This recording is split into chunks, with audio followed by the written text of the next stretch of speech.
Welcome back to Canadian Justice, where we're discussing the Alberta Bill of Rights and some proposed changes. Now, one of the things, Daniel Smith has drawn some criticism from the left, the right, from a lot of people over these proposed changes to the Bill of Rights. And one of those pieces of criticisms is that the Alberta Bill of Rights contains a number of limitations clauses. There's something similar to a Section 1, which allows for justified limits to rights. It has something like the Charter's Section 33 notwithstanding clause, which allows the government to essentially, this isn't the best language, but place temporary overrides on rights. Lorain, what's your take on these limitations? Well, I think that it's important to have those limitations clauses in place. We can't have completely unfettered rights because, of course, you can end up in situations where two rights are in conflict, and we need some principle on which to address that. And so, the I think Section 1 equivalent would do a lot of work here. That rights are subject to reasonable limits that are demonstrably justified in a free and democratic Alberta. I think that'll do a fair bit of work. And then there are also limitations clauses in at least one of the rights. So the right to be free from medical coercion has a carve out for situations where someone lacks capacity and poses a substantial danger. So there are even carve outs or limits on some of the rights themselves. So, would that carve out on the medical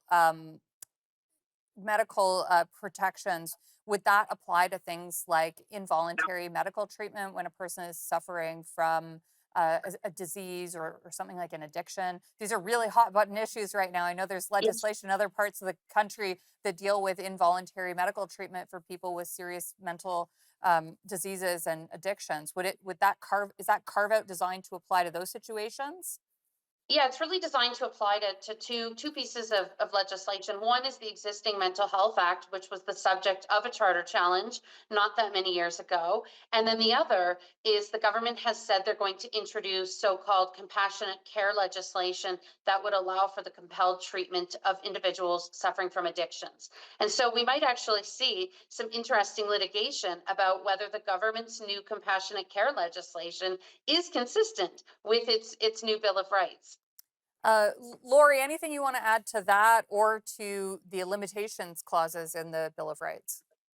I think it's important to understand the broader context on limitations clauses. Those were introduced, particularly the notwithstanding clause kind of idea, basically affirms legislative supremacy. In other words, the legislature that represents the democratic will of the people can protect legislation that does reflect the will of the people from the effect of a court challenge that is too restrictive upon that. And that's actually that limitation of the courts idea is something that tends to be quite popular in conservative circles, but it is not being received well by the conservatives that I've mentioned before. David Parker, Nadine Wellwood, Leighton Gray, these representatives of these three groups are all saying that it essentially nullifies what this Bill of Rights can do, and they're also, of course, critical that the Bill of Rights doesn't reflect what they were demanding in the first place. That's such an interesting point because I see that happening as well. I see a lot of there's certain groups that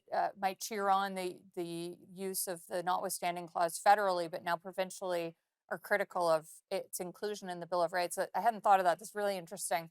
Uh, Lori, we've only got about 45 seconds left. Is this initiative helping or hurting Premier Smith?